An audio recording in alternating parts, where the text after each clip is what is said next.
औज़ु बिल्लाहि मिनश शैतानिर रजीम बिस्मिल्लाहिर रहमानिर रहीम वयस्तफ्तूनक फिन्निसा क़ुलिल्लाहु युफ्तीकुम फ़ीहिन्ना वमा युतला अलैकुम फ़िल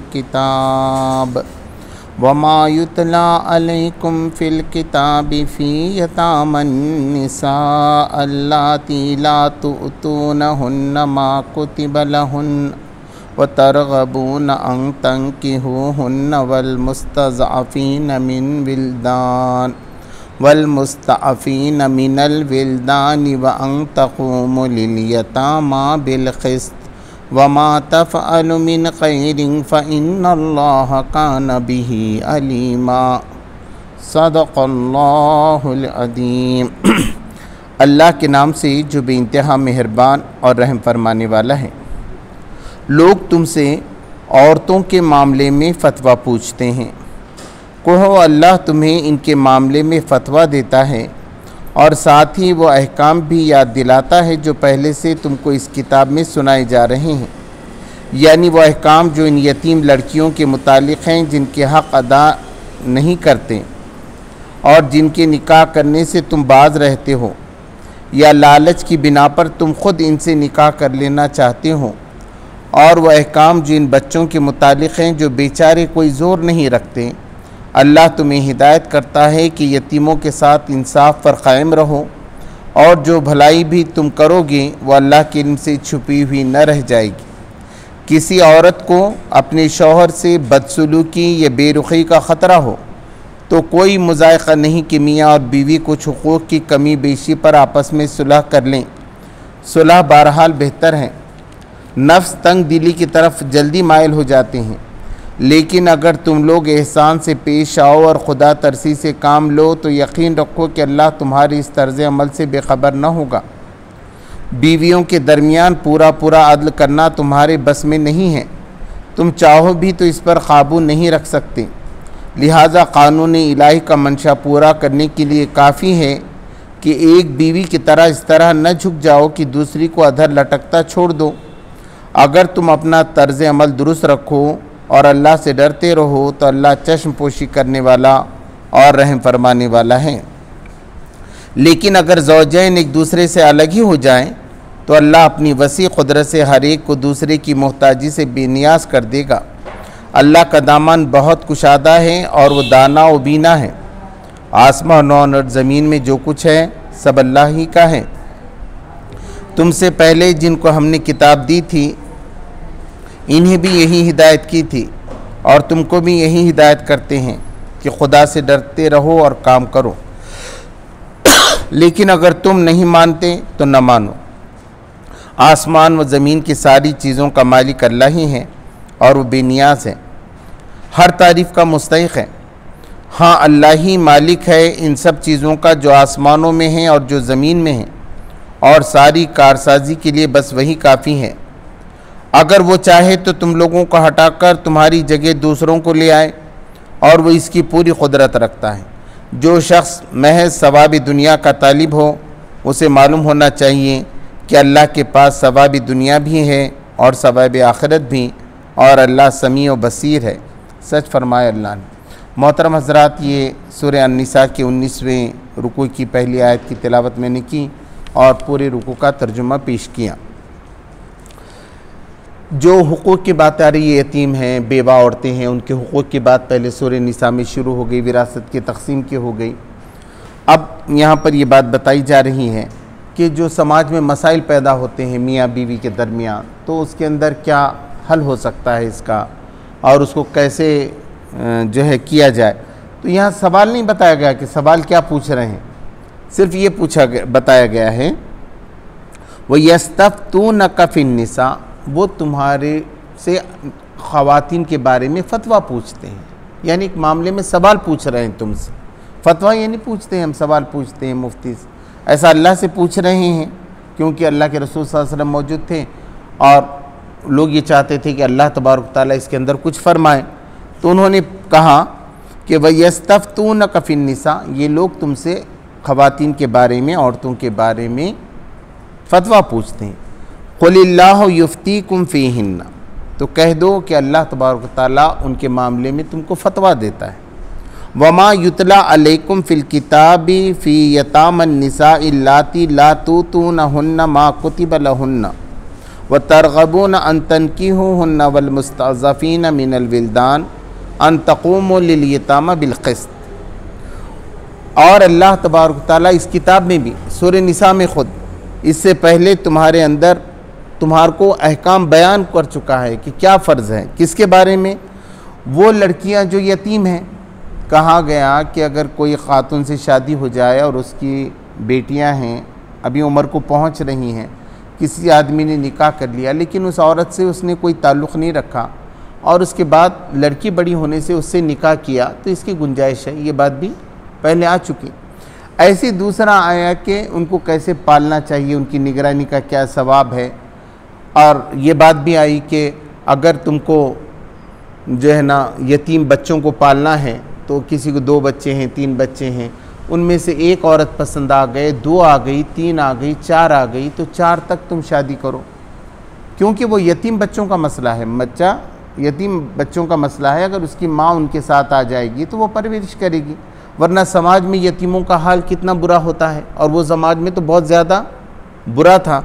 फिर ये था कि वो ज़माने में लोग कितनी भी शादियाँ करते थे, बल्कि शादी करते थे लेके जाके छोड़ते थे, फिर दूसरी करके लाते थे, फिर उसको भी छोड़ते थे, कोई हद तय नहीं थी।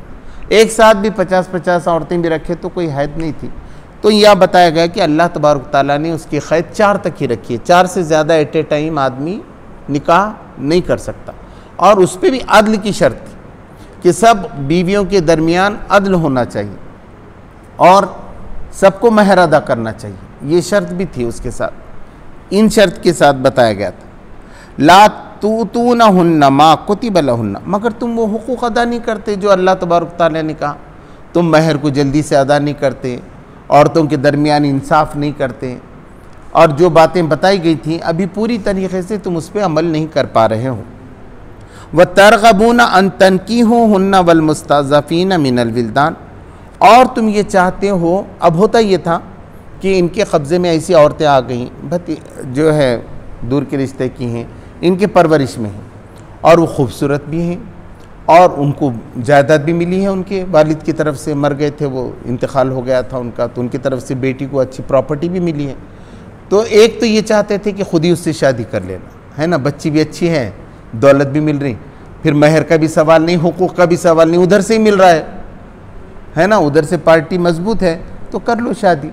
या फिर अगर वो खुद दिखने में खूबसूरत नहीं होती थी तो क्या करते थे, खुद भी शादी नहीं करते थे, बाहर देखते भी नहीं थे, बोलते प्याम नहीं आ रहा, खूबसूरत नहीं है, ताकि उसके माल से फ़ायदा उठाया जाए। उसकी प्रॉपर्टी तो इनके कब्ज़े में, वो तो बेचारी यतीम, उसका कोई यही है जो कोई सर धरे हैं और इनको पाल रहे हैं। तो यतीमों को पालने की जो बात आई थी तो कहा गया कि तुम तो ऐसा कर रहे हो कि या तो उनकी शादी नहीं कर रहे हैं, या तो तुम खुद ख्वाहिशमंद हो कि उनसे ही जो है शादी करें।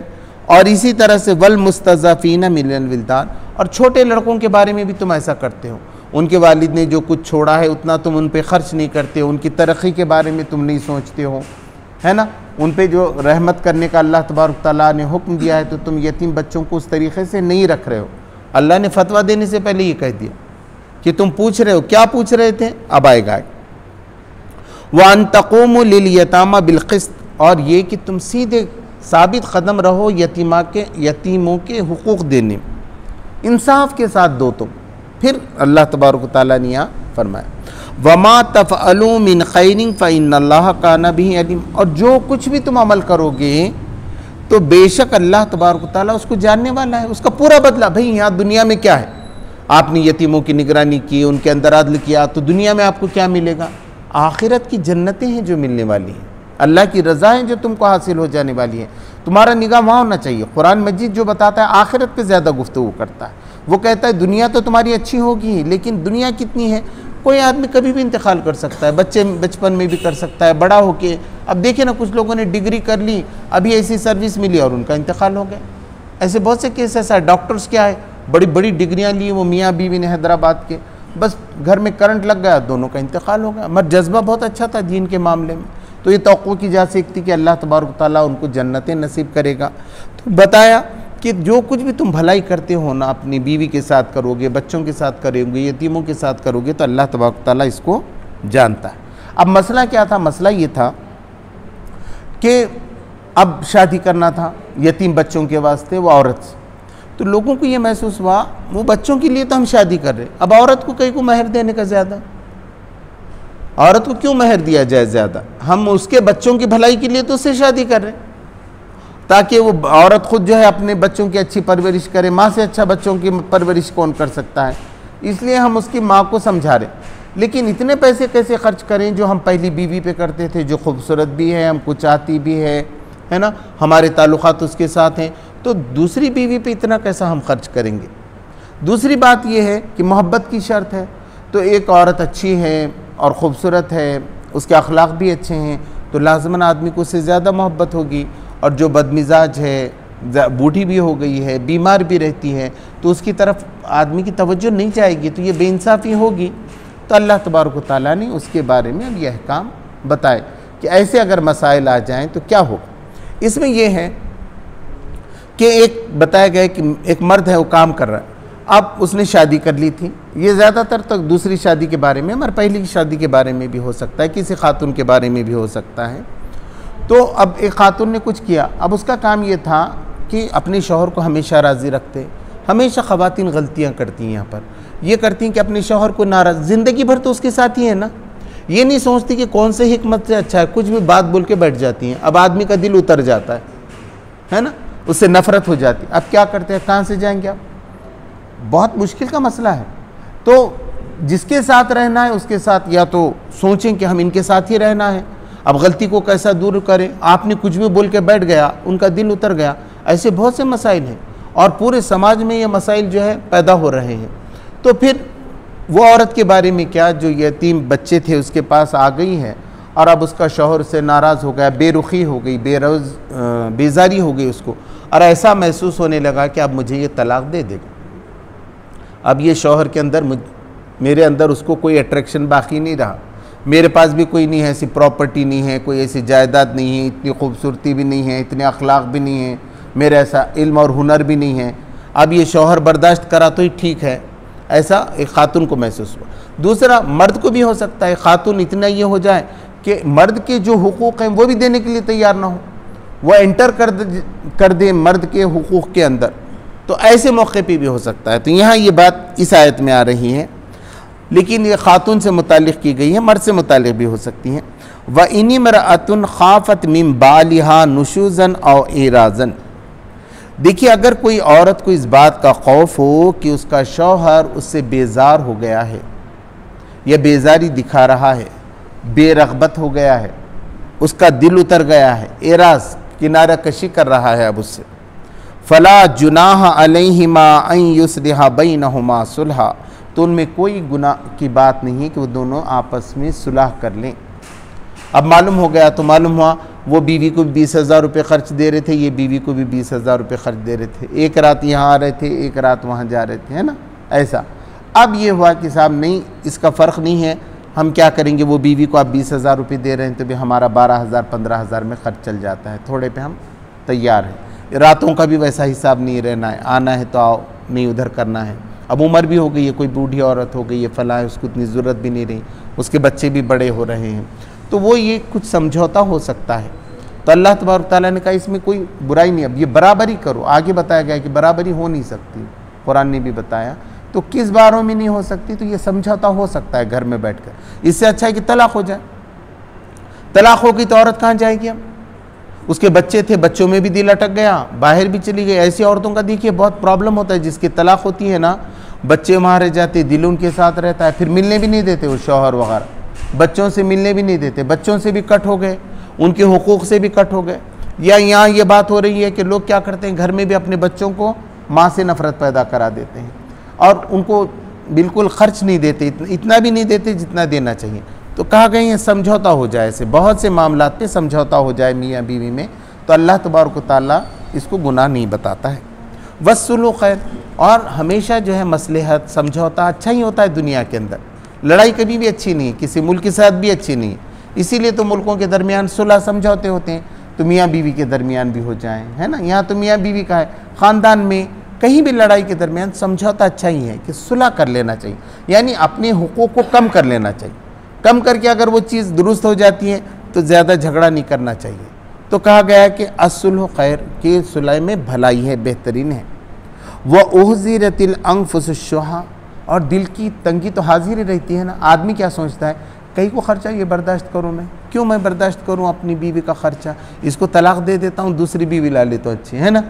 अब तो ये बूढ़ी भी हो गई, ये हो गया, मसला हो गया। अब जितने केसेस आते ना, अखबारों में भी आते कि बुढ़ापे में तलाक़ दे रहे क्या, तो ये होता है। अब इससे अच्छा दूसरी, अच्छा ख़वातीन ज़्यादा हैं समाज के अंदर, ऐसी मिल भी जाती हैं ख़वातीन कि भाई वो अच्छा है, शौहर अच्छा है, काम है, प्रॉपर्टी है, सब है, तो वो दूसरी खातून उनको मिल भी सकती हैं। लेकिन पहली खातून का तो जो है जो बहुत प्रॉब्लम हो सकता है। तो नफ्स ये करता है, आदमी का दिल तंग होता है कि मैं क्यों खर्चा दूँ, मैं तो नाराज़ हूँ, वो बेजार हूँ से, बेरग़बत हूँ, तो ऐसी औरत से मैं क्यों जो है फिर ताल्लुक़ रखूँ और उस पर अपना ख़र्च करूँ।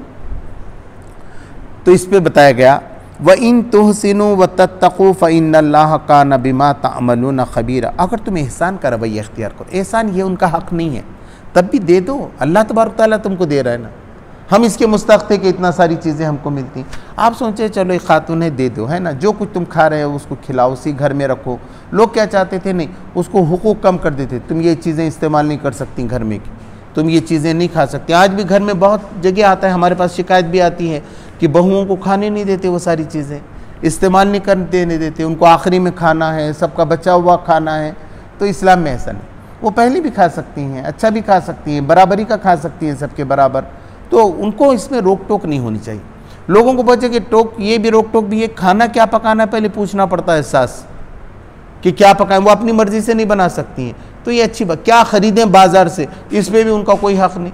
अब भिंडी लाना है कि कोतमीर लाना है कि टमाटर, इस पर भी शौहर का इख्तियार और किसी और का।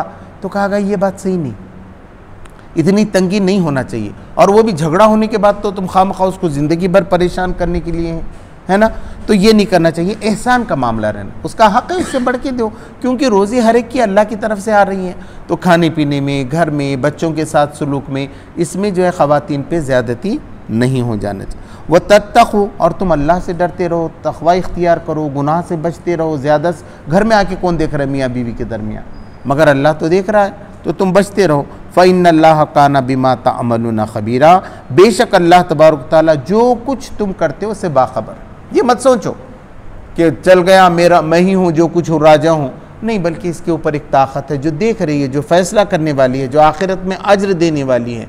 तो उसके बारे में ये बातें बताई गई। इससे और अलग अलग मसले की नौयत हो सकती है, मुफ्तियान इकराम के पास आप बैठ सकते हैं। लेकिन आज क्या है, माहौल में हर एक को अपना ही मसला पड़ा हुआ है, उसकी माशी मसले हैं, उसके से वो बाजू वाले को देखता ही नहीं क्या हुआ, उनकी बेटी का क्या हुआ, उनकी बहू का क्या चल रहा है, उनके अंदर क्या मसले हो रहे। भाई काउंसलिंग होना चाहिए, इसीलिए हम कहते हैं इज्तिमात होना चाहिए, एक दूसरे से मुलाकातें होनी चाहिए, और एक दूसरे के घर के जो है ना मामला शेयर होना चाहिए, ताकि आदमी बोले तो कोई रास्ता निकाल सके ना। अब किसको क्या प्रॉब्लम है हमको मालूम नहीं है, तो हम मसला कैसे हल कर सकते हैं मालूम होने के बाद। लेकिन फ़र्ज़ है कि हम उसके मसले के बारे में फ़िक्रमंद हो जाएँ, यही तो इस्लामी माशरा है, और उसके मसले को हल करें। अगर वो मखरूज़ है तो उसका ख़र्चा कैसे अदा करें, बीमार है तो क्या हम उसको दवाखाने का पता बता सकते हैं। तो ये काम वलन तस्ततिउ अन तादिलु बैनन निसा वलौ हरस्तुम, कहा गया कि तुम हरगिज़ ख़वातीन के दरमियान इंसाफ नहीं कर सकते, इक्वल नहीं कर सकते, उनके साथ मोहब्बत और अदल नहीं कर सकते अगर तुम चाहो भी। हरस्तुम यानी हिर्स से है, हिर्स यानी चाहना, तो हिर्स अच्छी भी हो सकती है, बुरी भी हो सकती है। अच्छी चीज़ पाने की हिर्स है, जैसा नबी सल्लल्लाहु अलैहि वसल्लम से भी कहा कि तुमको बड़ी हिर्स है कि लोग ज़्यादा से ज़्यादा लोग ईमान में कबूल हो जाएं, है ना। और मगर आजकल अपने पास हिर्स यानी बुरे माने में ज़्यादा इस्तेमाल होता है, हिर्स के माने हैं चाहने के। तो अगर तुम चाहो भी, दिल से भी चाहो कि अब इंसाफ करो पूरी बीवियों के दरमियाँ, तो ऐसा नहीं हो सकता, क्योंकि उनकी अलग क्वालिटी है ना। कोई खूबसूरत है, अच्छी मिजाज की है, बताया ना, अच्छी सलाहियतें दूसरे के पास, तो आदमी का रुझान ज़रा एक की तरफ हो जाता है।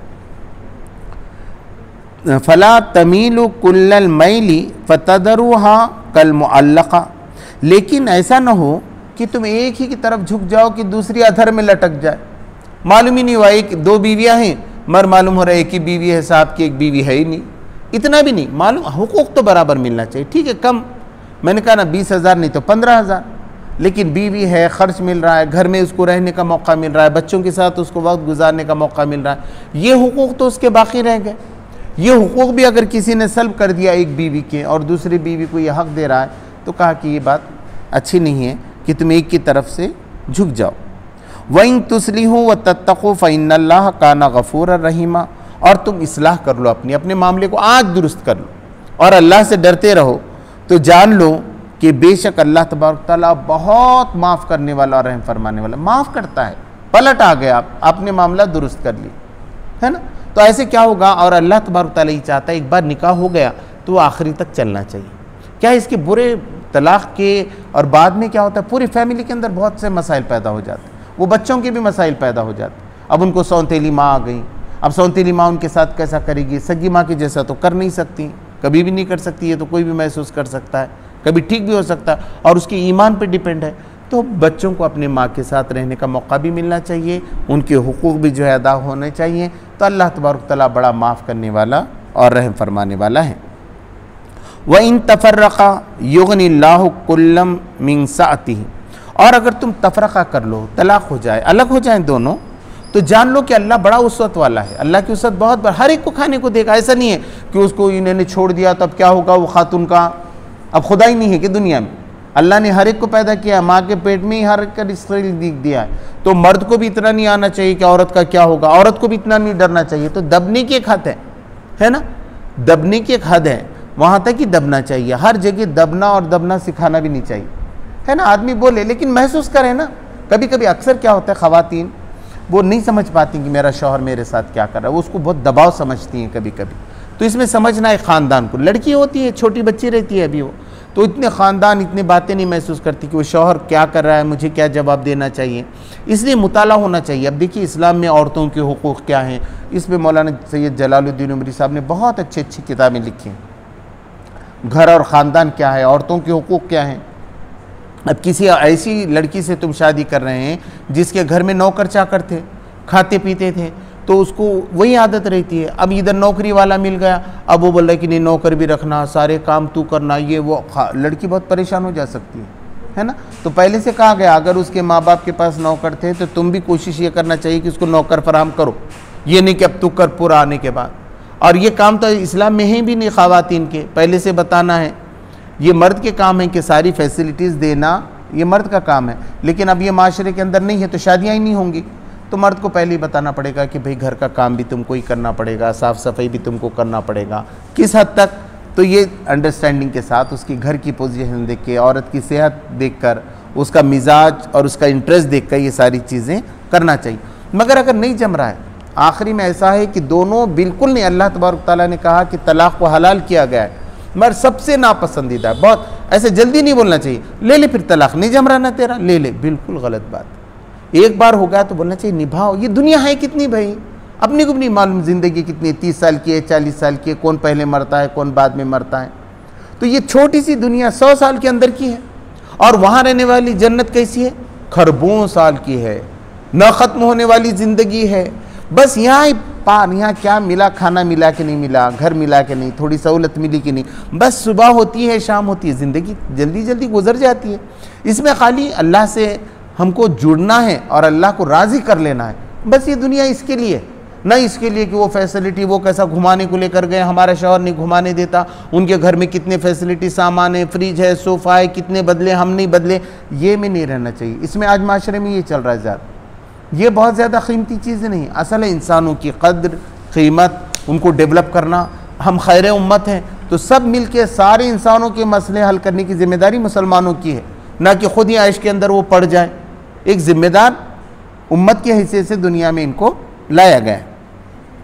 वकान अल्लाह वासिअन हकीमा, और अल्लाह तबारक तआला तो बड़े वसअत वाले हैं, बहुत वसअत है उनके पास, क्या कमी है, और हिकमत वाले भी हैं, वो बराबर हर एक को देते हैं। फिर कहा गया वलिल्लाहि मा फिस समावाति व मा फिल अर्द। देखिए पहले भी कहा गया है, आगे भी कहा जाएगा, ये बार बार कहा गया। लिल्लाहि यानी अल्लाह मालिक है, अल्लाह का है। क्या है अल्लाह का? फिस समावाति व मा फिल अर्द, जो कुछ भी आसमानों में, तारे सितारे, दुनिया के ख़जाने, पानी, हवा, सब का मालिक कौन है? वो खुदा है जो यह अहकाम दे रहा है आपको। ऐसा मत समझो, आपके ऊपर भी तंगी हो सकती है। वो खुदा के हाथ में है, उसकी नकेल, हर एक की चोटी अल्लाह के हाथ में है। एक जगह फरमाया गया, कितना भी बड़ा आदमी रहो, बादशाह, सारे बादशाहों का बादशाह है अल्लाह तबारक ताला। क्या अल्लाह तबारक ताला सारे हाकिमों का हाकिम नहीं है? अलैहिस्सलाहु बिअहकमुल हाकिमीन, क्या अल्लाह तबारक ताला सब हाकिमों से बढ़ गया?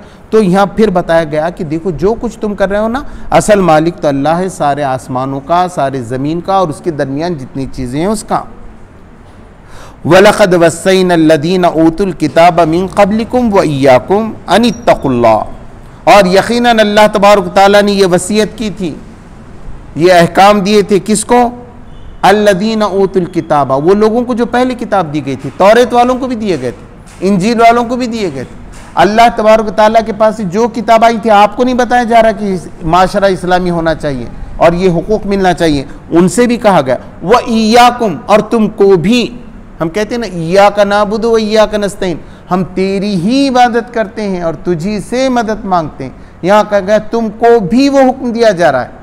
ऐसा नहीं कि तुमको दिया गया था पहले, दूसरों को नहीं दिया गया, उनको भी दिया गया था और तुमको भी दिया जा रहा है कि अनित्तकुल्लाह, अल्लाह से डरते रहो। हर वक्त हर सेकंड अल्लाह की निगाह तुम पे है। जैसे कैमरे लगे हुए हैं ना, ऐसे फरिश्ते किरामन कातिबीन बैठे हुए हैं, तुम्हारी जबान से भी अल्फाज नहीं निकलता उससे पहले वो लिख लेते हैं। तो याद रखो कि ये अहकाम अल्लाह ने दिया है कि तुम तक़वा इख्तियार करो, घर के मामले में भी तक़वे से रहो। व इन तकफुरू, और अगर तुम इनकार कर दो, नाशुक्री करो, ये बात न मानो अल्लाह के ऐसे जो अहकाम ऊपर दिए जा रहे हैं, फ़इन्ना लिल्लाहि मा फ़िस समावाति व मा फ़िल अर्द, तो फिर एक बार और कहा कि फिर जान लो बेशक अल्लाह मालिक है आसमानों का और ज़मीन का। बार बार याद दिला रहे। किसके साथ? यह अहकाम मामूली नहीं है, यह ऑर्डर किसकी तरफ से आ रहा है? उस खुदा की तरफ से आ रहा है जिसके कब्ज़े में ये है। वकान अल्लाह गनियन हमीदा, और अल्लाह तबारक ताला तो बेनियाज है। तुम ऐसा न करो तो क्या उसकी तारीफ़ में कोई कमी होने वाली है? उसके इख्तियारात में कोई हो रहा है? तुमने ज़्यादती कर दी, एक औरत को मार के भगा दिया, यतीम बच्चों पे तुमने जुल्म किया, तो इससे अल्लाह की शान में तो कोई कमी नहीं होने वाली। मसला तुम्हारा है, तुमको सज़ा मिलेगी। अगर तुम अच्छा रवैया इख्तियार करोगे तो अल्लाह के तबारक ताला के पास इनाम मिलेगा, नहीं करोगे तो नुकसान होगा। अल्लाह तबारक ताला तो तुम पे एहसान कर रहा है कि ये किताब तुम पे उसने नाजिल की, ज़बरदस्त रसूल तुम्हारे पास भेजे और आखिरी में ख़ातमुन नबीयीन हज़रत मोहम्मद सल्लल्लाहु अलैहि वसल्लम को भेजा है ये अहकाम देकर। अब अगर तुम्हारे दिल में अगर मोहम्मद सल्लल्लाहु अलैहि वसल्लम की तालीमात की कदर नहीं है, कुरान की कदर नहीं है, तो यकीनन फिर तुम नुकसान में और घाटे में उठाने वाले हो। अल्लाह तो बेनियाज है। अल्लाह, तुम नमाज पढ़ने से, तुम्हारे रोज़े से, तुम्हारी इबादत से अल्लाह के अंदर, अल्लाह इसका मोहताज नहीं है कि इसकी वजह से उसकी कुदरत बाकी रहेगी। गनियन हमीदा, और तारीफ़ के काबिल है, अपने आप में तारीफ़ के काबिल है। कोई करे ना करे, वो खुद तारीफ़ के काबिल है, हर तारीफ़ उसी के लिए है। फिर देखिए आया वलिल्लाहि मा फिस समावाति व मा फिल अर्द। ये जो आयतें आती हैं ना, बहुत स्ट्रेस करने के लिए आती हैं। क्यों आ रही 3 बार? मुझे बताइए। एक बार बता दिया गया था, काफ़ी था कि भाई अल्लाह तबारक व तआला के लिए, बार बार जहन नशीन करने के लिए। देखो तुम्हारी हैसियत कुछ नहीं, उसने नुतफ़े की बूंद से तुमको पैदा किया, वो नुतफ़ा ज़ाया भी हो सकता था। कभी तुम खून के लोथड़े की शक्ल में थे, कभी तुम बच्चे की शक्ल में थे, इसी समाज ने तुमको बड़ा किया है। आज तुम्हारे हाथ पैर दुरुस्त कर दिए अल्लाह तबारक ताला ने, तुमको जवानी बख्शी, तुमको पैसा दिया, तुमको अक्ल दी, तो क्या तुम जुल्म कर बैठोगे? वो भी टेम्पररी है, थोड़े दिनों के बाद तुम भी बूढ़े हो जाओगे, फिर किसी का सहारा तुमको भी लगेगा, तुम भी पलंग पकड़ के बैठ सकते हो, है ना? तो ये याद रखो कि ये सारी ज़मीन और आसमान और इसके दरमियानों की चीज़ का मालिक अल्लाह है। तो अल्लाह से अपने ताल्लुक़ को न बिगाड़ो। ताल्लुक़ बिल्लाह, हमेशा इंसान का ताल्लुक़ अल्लाह से अच्छा रहना। इसलिए ज़िक्र मुबारक, हमेशा अल्लाह का ज़िक्र जो है हमेशा ज़बान पे रहे। अल्हम्दुलिल्लाह, सुभान अल्लाह। अब इन दिनों में भी अल्लाहु अकबर, अल्लाहु अकबर, ला इलाहा इल्लल्लाह, वल्लाहु अकबर, अल्लाहु अकबर वलिल्लाहिल हम्द। अगर ये सारी नेमतों का होगा ना, आपको एहसास दिल से निकलेगा। अल्लाह ने कैसे मसख्खर कर दिए हमारे लिए बकरे, कैसे ये जानवर मसख्खर कर दिए, कैसे गाड़ियाँ हमारे लिए मसख्खर कर दी, कैसे हवा को, पानी को। देखिए आसमान से कितना पानी आज आके बरस गया। क्या तुम इतना सब देखने के बाद भी हम नहीं निकलती उस खुदा के लिए? कहिए अल्हम्दुलिल्लाह, क्या खुदा है जो पानी बरसा रहा है। ये तो पानी से हमारी ज़िंदगी, अब घर में पानी के बगैर हमको चल नहीं सकता। कौन पिला रहा है ये पानी? तो पानी पीते वक्त अल्हम्दुलिल्लाह, सुभान अल्लाह, खाते वक्त, घर में फैमिली, बच्चे, ये सब भी नेमत हैं। ये सब छीन गई तो कैसा होगा? ज़िंदगी कैसी होगी। ये सब अता अल्लाह तबारक व तआला की है, इसलिए कहा गया कि ये सारों का मालिक अल्लाह है, तुम उसकी तारीफ़ करो। व कफ़ा बिल्लाहि वकीला, और तुम्हारा निगरान होने के लिए, तुम्हारे मामलात को देखने के लिए अल्लाह ही वकील है, कारसाज है, तुम्हारे कामों को बनाता है। वो अगर न बनाए तो तुम्हारे काम कैसे बनेंगे? वो चाहता है इसलिए तुम्हारी बिल्डिंग बनती है, वो चाहता है इसलिए तुम्हारी सेहत बनती है, वो चाहता है इसलिए सारे काम होते हैं, है ना। तो अल्लाह तबारक व तआला तुम्हारा वकील है, कारसाज है। इन यशा युद्हिबकुम अय्युहन्नास व याति बिआखरीन, ऐ लोगों याद रखो ये बात कि अल्लाह ऐसा भी हो सकता है कि तुमको उठा ले जाए। तुम अगर नाफरमानी करो, हटा दे। कितनी कौमों को हटा दिया। एक इंसान के बारे में सोचिए, इंतकाल हो गया, है ना, मेरा इंतकाल हो गया, तो समाज को क्या फ़र्क पड़ने वाला है? कुछ फ़र्क नहीं पड़ा। कितना भी करोड़पति, अब वो करोड़पति जो पनडुब्बी में चले गए थे, मर गए, क्या हो गया? दुनिया को कोई फ़र्क पड़ता है क्या? तो किसी के मरने और जीने से दुनिया में फ़र्क नहीं पड़ता। तुम अपने आप को बड़ी चीज़ मत समझो, तुम बहुत बड़ी चीज़ नहीं हो।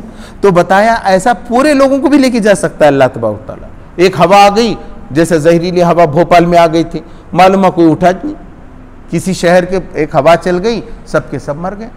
तो अगर तुम नाफरमानी करोगे तो अल्लाह तबारक तआला क्यों रखेगा? अगर ये लाइट न दे, ये बल्ब, तो हम रखेंगे क्या? ये पंखा अगर हवा न दे तो हम पंखे को रखेंगे क्या? तो ये खैर उम्मत का काम था कि सारे इंसानों का काम करना। अगर खैर उम्मत ही भूल गई और उसके घर में जुल्म सितम हो रहे, उसके माशरे में जुल्म सितम हो रहे और कोई भी देखने वाला नहीं है, तो फिर ऐसी इबादतों का क्या फ़ायदा है? कि अल्लाह से लौ लगाने का चेंज होना चाहिए। ये सोसाइटी को, कुरान मजीद सोसाइटी को तब्दील करने के लिए आया है, इंसानों की ज़िंदगी में तब्दीली लाने के लिए आया है। हुजूर सल्लल्लाहु अलैहि वसल्लम आने के बाद देखिए पूरी दुनिया के अंदर कैसी तब्दीली आई। अब ये हमारी जिम्मेदारी थी कि रोज़ यहाँ कुरान के अहकाम जारी व सारी होते हैं, अल्लाह के रसूल सल्लल्लाहु अलैहि वसल्लम की बातें हर माशरे के अंदर जारी व सारी होती हैं। ये हमारी जिम्मेदारी है। हम ताकत पैदा करें, हम ये कुरान को सीखें बार बार। देखिए कुरान बार बार आप नहीं पढ़ेंगे तो कैसे मालूम होगा ये बात? अब कभी पढ़े कि हाँ एक बार पढ़ लिया था, एक बार पढ़ने से क्या होगा? रोज़ पढ़ना पड़ेगा। तो आपको ये सारे सामाजिक मसाइल जो आपके सामने आ रहे हैं उसकी हल की सूरतें आपके सामने आती हैं। तो फरमाया इन यशा युद्हिबकुम अय्युहन्नास, ऐ लोगों अल्लाह तबारक तआला तुम सबको लेके जा सकता है। वह याति भी आखरीन, और दूसरों को ले आएगा तुम्हारी जगह पे। जैसे हमको लाया, पहले दूसरे लोग लातुर में थे, वो सब चले गए अल्लाह के पास, अल्लाह ने हमको मौका दिया, अब हम हट जाएंगे, कोई दूसरे लोग आएंगे। लेकिन अगर हम ज़्यादती करेंगे तो ये वक्त पहले भी आ सकता है। वकान अल्लाहु अला ज़ालिका क़दीरा, और बेशक अल्लाह तबारक तआला ये करने पे पूरी कुदरत रखता है। तुम मत समझो कि तुमको कोई हटा नहीं सकता। तुम बहुत मजबूत हो गए, तुम्हारे पास बहुत वकील हो गए, तुम्हारे पास बहुत पैसा हो गया, तुम्हारी बड़ी ताकत हो गई और मसल पावर भी तुमने खूब जमा कर लिया है, तो इसकी वजह से तुम कामयाब होगे। नहीं, इसके पीछे अल्लाह जब तक नहीं चाहेगा आप कामयाब नहीं हो सकते। मन काना युरीदु सवाबद दुनिया फ़इंदल्लाहि सवाबुद दुनिया वल आखिरा। अब जो कोई दुनिया का बदला चाहे, उन्हें ये चाहता है मेरे को दुनिया में बिल्डिंगें हों, मेरे को पावर मिले, मैं मिनिस्टर बन जाऊं और मैं ऐसा हूं, सबके अंदर मेरी जो है पूरी हो, तो फरमाया मन काना युरीदु सवाबद दुनिया फ़इंदल्लाहि सवाबुद दुनिया वल आखिरा। तो अल्लाह के पास दुनिया भी है। और यह माजूफ बोलते यानी बयान नहीं करते, यानी जो आखिरत चाहता है, आखिरत चाहता है तो अल्लाह तबारक तआला उसको आखिरत तो देगा, दुनिया में भी इज्जत के साथ रखे। उसके लिए दोनों है। कुरान में दूसरी जगह तफासिर आई हैं, तो यहाँ से इस आयत की तफसीर वहाँ से होती है कि जो कोई आखिरत का ख़रीदार होगा उसको हम दुनिया में भी अच्छी ज़िंदगी जो है देंगे। वकान अल्लाहु समीअन बसीरा, और बेशक अल्लाह तबारक तआला सुनने वाला और देखने वाला है। वो हर एक की बात सुन रहा है। घरों में लड़ाई झगड़ा हो रहा है, कौन किसकी शिकायत कर रहा है, कौन किसकी ग़ीबत कर रहा है, कौन माशरे को तोड़ने की कोशिश कर रहा है, कौन माशरे को जोड़ने की कोशिश कर रहा है, ये अल्लाह तबारक तआला सुन भी रहा है और देख रहा है, और फिर वही इसका बदला देने वाला है। अल्लाह तबारक तआला से दुआ है कि वह हमको उसके अहकाम को पूरी तरह समझने और उस पर अमल करने की तौफीक अता फरमाए। रब्बना आतीना फिद दुनिया हसनतम व फिल आखिरति हसनतम व क़िना अज़ाबन्नार। सुब्हान रब्बिक रब्बिल इज़्ज़ति अम्मा यसिफ़ून व सलामुन अलल मुरसलीन वल्हम्दुलिल्लाह।